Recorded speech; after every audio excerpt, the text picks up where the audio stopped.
आदि में इनकी लगी भव्य प्रतिमाओं पर अपने पुष्प अर्पित कर रहे हैं तथा पार्टी एवं मूवमेंट के हित में इनके पूरे देश में किए गए संघर्ष एवं कार्यों के साथ साथ यूपी में बीएसपी की रही सरकार में इनके सम्मान में किए गए अनेकों जनहित के कार्यों के बारे में भी लोगों को काफी कुछ बता रहे हैं। इसके लिए पार्टी इन सभी का हार्दिक दिल से आभार प्रकट करती है। इसके साथ ही मान्यवर श्री कांशीराम जी के बारे में खासकर नई युवा पीढ़ी के लिए ये भी जानना बहुत जरूरी है कि इन्होंने परम पूज्य बाबा साहब डॉक्टर भीमराव अम्बेडकर के जीवन संघर्ष एवं यहाँ वर्षों से उपेक्षित रहे लोगों के हितों में किए गए उनके कार्यों से प्रेरित होकर फिर अपना घर, परिवार, रिश्ते नाते व सरकारी नौकरी आदि भी त्याग कर अपनी पूरी जिंदगी इनके अधूरे रहे कार्यों को पूरा करने के लिए समर्पित की है और अब वो हमारे बीच में नहीं रहे हैं, जिनका जन्म पंजाब के एससी वर्ग में हुआ है। ऐसे महान व्यक्तित्व मान्यवर श्री कांशीराम जी, जिनके आज पुण्यतिथि है, इनको सबसे पहले मैं अपनी व पार्टी की तरफ से पूरे तय दिल से अपने श्रद्धा सुमन अर्पित करती हूँ, जिन्होंने बाबा साहब डॉक्टर भीमराव अम्बेडकर के पद चिन्हों पर चलकर यहाँ बीएसपी के नाम पर अलग से अपनी राजनीतिक पार्टी का गठन किया और फिर पूरे देश में यहाँ जातिवादी व्यवस्था के शिकार रहे दलितों, आदिवासियों, पिछड़ों व अन्य उपेक्षित वर्गों के लोगों को काफी हद तक इन्हें अपनी इस पार्टी से जोड़ा है। इतना ही नहीं बल्कि इनके अथक प्रयासों से वे अपने इन लोगों के बलबूते पर ही फिर आबादी के हिसाब से देश के सबसे बड़े प्रदेश यूपी में यहाँ मेरे नेतृत्व में कई बार सरकार भी बनाई है तथा यूपी सहित कई और राज्यों में भी अपनी पार्टी के अनेकों सांसद व विधायक आदि भी बनाए हैं। इसके साथ साथ मान्यवर श्री कांशीराम जी अपनी पार्टी के लोगों को सावधानी के तौर पर हमेशा ये कहते रहे हैं कि यहाँ कांग्रेस, बीजेपी व अन्य जातिवादी एवं पूंजीवादी पार्टियां किस्म किस्म के साम, दाम, दंड भेद आदि अनेकों हथकंडे इस्तेमाल करके ये हमारी पार्टी को आसानी से आगे नहीं बढ़ने देंगे और इसे कमजोर एवं खत्म करने का ही पूरा प्रयास करेंगे, बशर्ते यदि इनसे अपनी पार्टी के लोग कदम कदम पर सचेत नहीं रहते हैं।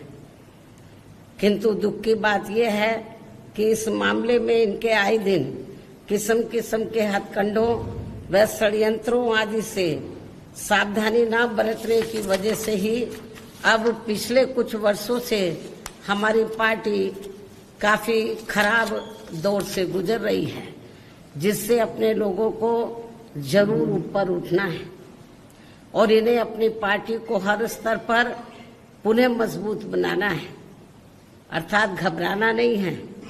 जब हम आगे बढ़ेंगे किस्म किस्म की रुकावटें आएंगी, उसका हमें मुकाबला करना है और हमें ऊपर उठना होगा और अपनी पार्टी को हर स्तर पर हमें पुनः मजबूत बनाना होगा। हालांकि इस संदर्भ में आप लोगों को ये मालूम है कि देश में इस बार 18वीं लोकसभा के हुए आम चुनाव में खासकर कांग्रेस के इंडिया गठबंधन ने संविधान बचाओ व आरक्षण बचाओ आदि का ये हथकंडा इस्तेमाल करके फिर इसकी आड़ में इन्होंने देश के विशेषकर भोले भाले एससी, एसटी व ओबीसी वर्गों के लोगों को गुमराह करके व इनका अधिकांश वोट लेकर अपने गठबंधन को तो मजबूत बना लिया है, जिससे हमारी जैसी और पार्टियों को भी काफी ज्यादा नुकसान हुआ है। और फिर इस चुनाव के बाद जम्मू कश्मीर व हरियाणा प्रदेश में जल्दी ही विधानसभा के हुए आम चुनाव में हमारी पार्टी इनके इन और भी हथकंडों व षड्यंत्रों आदि से अपने लोगों को पूरे तौर से बाहर नहीं निकाल पाई, जिससे पार्टी को इन दोनों राज्यों के चुनाव में भी यहाँ काफी कुछ नुकसान उठाना पड़ा है। ऐसी स्थिति में अब अपनी पार्टी के लोगों को बीच बीच में व इनके ऐसे सभी हथकंडों एवं षड्यंत्रों से भी सावधान करते रहना बहुत जरूरी है। अब हमें अपनी विशेष रणनीति बनानी होगी। तो अब ये नहीं कि इलेक्शन में ये लोग क्या बता रहे हैं, हमें अभी पहले की तरह कैडर के जरिए, तो हमें बीच बीच में कैडर के जरिए बीच बीच में इनके ऐसे सभी हथकंडों षड्यंत्रों आदि से भी सावधान करते रहना बहुत जरूरी है। जैसे हमारी पार्टी पहले करती थी, वैसे हमें फिर से पुनः यह अभियान शुरू करना होगा। तभी फिर हमारी पार्टी आगे चलकर पुनः बेहतर स्थिति में आ सकती है, जो ये अपनी पार्टी व मूवमेंट के हित में बहुत जरूरी भी है। ऐसा किए जाने पर ही फिर इस बार यही मान्यवर श्री कांशीराम जी के प्रति अपनी पार्टी के लोगों की सच्ची श्रद्धा भी होगी।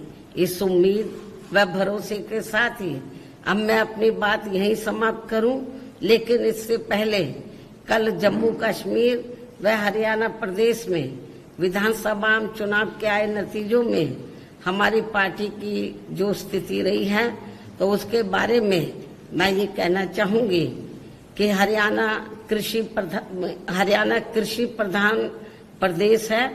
यहाँ कृषि से जुड़े खासकर जाट समाज के लोग बीजेपी की केंद्र व राज्य सरकार की भी किसान विरोधी रही नीतियों व कार्यशैली आदि से कतई भी खुश नहीं रहे हैं और अभी भी खुश नहीं हैं, जिसकी खास वजह से ही बीजेपी को सत्ता में आने से रोकने के लिए इस बार जाट समाज का अधिकांश वोट कांग्रेस पार्टी को ही चला गया, जिससे फिर इनेलो व बीएसपी के बने गठबंधन को भी इस समाज का वोट एक आधी सीट को छोड़कर लगभग ना के बराबर ही मिला है। लेकिन इनकी जातिवादी मानसिकता की वजह से जाट समाज का वोट बीएसपी उम्मीदवारों को तो बिल्कुल भी नहीं मिला है, जबकि बीएसपी का दलित बेस वोट पूरा का पूरा इनेलो के उम्मीदवारों को ट्रांसफर हुआ है। इतना ही नहीं बल्कि श्री चौटाला परिवार से जुड़ा जाट समाज का भी वोट इनमें आपस में फूट होने की वजह से फिर इसका भी ज्यादातर लाभ बीजेपी को ही मिल गया है।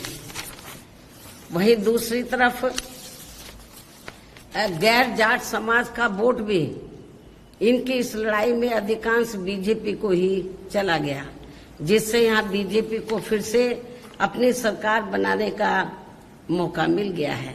कहने का तात्पर्य यह है कि इस बार हरियाणा प्रदेश का ये चुनाव जाट व गैर जाट समाज में ही बंटकर रह गया और इन सबसे फिर बीएसपी को काफी नुकसान हुआ है। हालांकि बीएसपी के लोगों ने अपने उम्मीदवारों को जिताने में कोई कसर नहीं छोड़ी है और इस मामले में जम्मू कश्मीर के पार्टी के लोग भी ऊपर वैली में कश्मीर वगैरह वहां तो नहीं पहुंच सके, लेकिन जो नीचे जो जम्मू का एरिया थोड़ा सेफ है, सुरक्षित है, तो वो 25-30 सीटों पर हमारे लोगों ने हमारे लोगों ने बहुत प्रयास किया कि पार्टी की बात आगे बढ़े और हमने कुछ कैंडिडेट भी खड़े किए हैं जम्मू रीजन में और वहां पर हमारे लोगों को वोट पड़ा है। सीट तो नहीं निकाल पाए, कुछ सीटों पर अच्छा खासा वोट मिला है। इन सभी की जितनी भी इन वर्कर ने कोई कसर नहीं छोड़ी है, लेकिन हालात कुछ ऐसे बन गए जैसे हमने इनेलो से हरियाणा में अलायंस किया तो हमें जाट समाज का वोट मिला ही नहीं बीजेपी को हराने के लिए, या बीजेपी को सत्ता में बीजेपी वापस ना आए तो जाट वोट एक तरफा तो वो कांग्रेस को चला गया। तो बीएसपी के कैंडिडेट को केवल दलितों का वोट ही पड़ के रह गया। यदि वो थोड़ा वोट भी हमें 2-3% मिल जाता तो हमारी कुछ सीटें जरूर निकल आती, लेकिन जाट समाज का वोट वो बीजेपी को सत्ता में आने से रोकने के लिए वो कांग्रेस को चला गया। और वैसे भी जैसे उत्तर प्रदेश में जाट समाज की जो मानसिकता है वो काफी हद तक बीएसपी की वजह से बदली है। उनके जातिवादी सोच काफी उत्तर प्रदेश में जाट समाज की बदली है, लेकिन अभी हरियाणा में नहीं बदली है। तो उनकी जो मानसिकता है दलितों के मामले में, तो वो भी अभी पूरे तौर से परिवर्तित नहीं हुई है। और यूपी में हुई है, हमारे एमएलए भी बने हैं। और जब मेरी सरकार बनी 2007 में पूर्ण बहुमत की, तो वहां पर हमने जाट समाज के कई लोगों को मंत्री आदि भी बनाया है। तो हमें यूपी की तरह अभी इनकी मानसिकता को हरियाणा में बदलना होगा, जो अभी पूरे तौर से नहीं बदली है। तो लेकिन इसके बावजूद भी हमारे लोग मैदान में डटे रहे और उन्होंने प्रयास किया कि अपनी पार्टी के कैंडिडेट जीते, अच्छा वोट पड़े। इसके लिए मैं जम्मू कश्मीर व हरियाणा प्रदेश में जो पार्टी के लोग हैं उनकी मैं बहुत बहुत आभारी हूँ। इसके साथ ही यहाँ मैं ये भी बताना चाहती हूँ, ऐसी ये स्थिति जो अभी आई है खास तौर से हरियाणा में, ऐसी ये स्थिति आगे भी पैदा हो सकती है। इसलिए अभी से ही हमें या अपनी रणनीति में भी अब हमें थोड़ा बदलाव करना होगा। क्या करेंगे वक्त आने पर आप लोगों को बता दिया जाएगा। इस प्रकार से इन सब बातों को ध्यान में रखकर अब हमें दिल्ली में यहाँ जल्दी ही होने वाले, महाराष्ट्र में भी होंगे वैसे तो चुनाव और झारखंड में भी होंगे, हम इन तीनों स्थानों पर चुनाव लड़ेगी हमारी पार्टी। तो खास तौर से क्योंकि मैं दिल्ली में प्रेस ले रही हूँ और यहाँ पर मैं आप लोगों के बीच में हूँ, मान्यवर श्री कांशीराम जी को मैं अपने श्रद्धा सुमन अर्पित करने आई हूँ, क्योंकि यहाँ मान्यवर कांशीराम जी की अस्थियां हैं। उनके आदर सम्मान में यादगार में ये स्थल बना हुआ है। तो जब मैं दिल्ली में रहती हूँ तो मैं यहाँ जरूर आती हूँ। तो इसलिए जब मैं इधर आई हूँ तो मैंने सोचा मीडिया के लोगों से बहुत दिन से बात भी नहीं हुई है, तो दिल्ली के मीडिया के लोग नाराज ना हो जाए कि बहन जी हमें महत्व नहीं देती है। तो मान्यवर श्री कांशीराम जी की पुण्यतिथि के मौके पर तो मैंने सोचा कि मैं आप लोगों को अपनी बाइट दे दूं इस मौके पर और आप लोगों से मिल भी लूं। इस प्रकार से इन सब बातों को ध्यान में रखकर अब हमें दिल्ली में, खास तौर से मैं दिल्ली की बात कर रही हूँ, हमारी पार्टी महाराष्ट्र में भी चुनाव लड़ेगी असेंबली का, झारखंड में भी लड़ेगी, वहाँ हम लोग जी जान से लगे हुए हैं। दिल्ली देश की राजधानी है, यहाँ पर भी हमारा पूरा प्रयास रहेगा कि हमारी पार्टी बेहतर रिजल्ट लाए। और इस बार तो ऐसा लगता तिकोनी लड़ाई होगी, तो कांग्रेस अलहदा, आम आदमी पार्टी अलहदा, बीजेपी अलहदा। तो इस तिकोनी लड़ाई में हो सकता है कि हमारी पार्टी को कुछ फायदा हो जाए। डायरेक्ट फाइट में हमें नुकसान होता है, जब 3 कोनी 4 कोनी लड़ाई होती है तो उसका हमें लाभ भी मिलता है।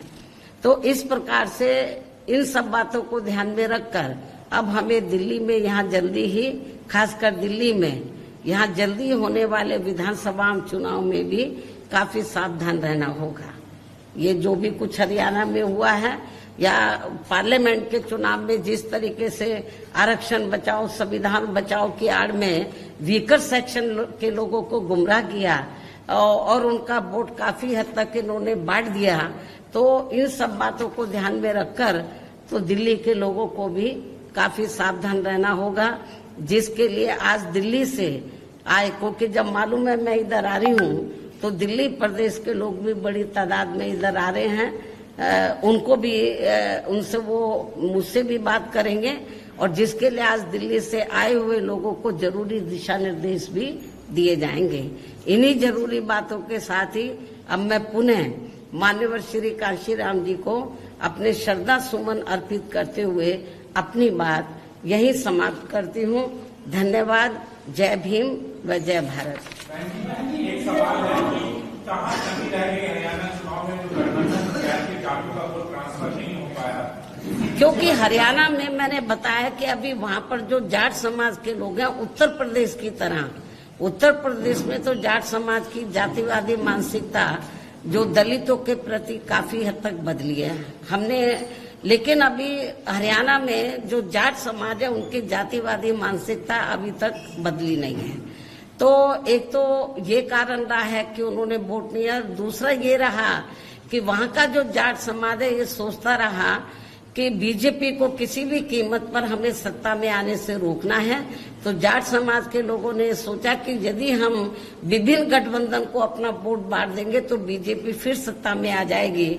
इसलिए जाट समाज के लोगों ने बीजेपी को सत्ता में आने से रोकने के लिए उन्होंने अपना एक तरफा वोट कांग्रेस पार्टी को दे दिया, जिससे हमारी पार्टी को ये नुकसान हुआ है। ठीक है,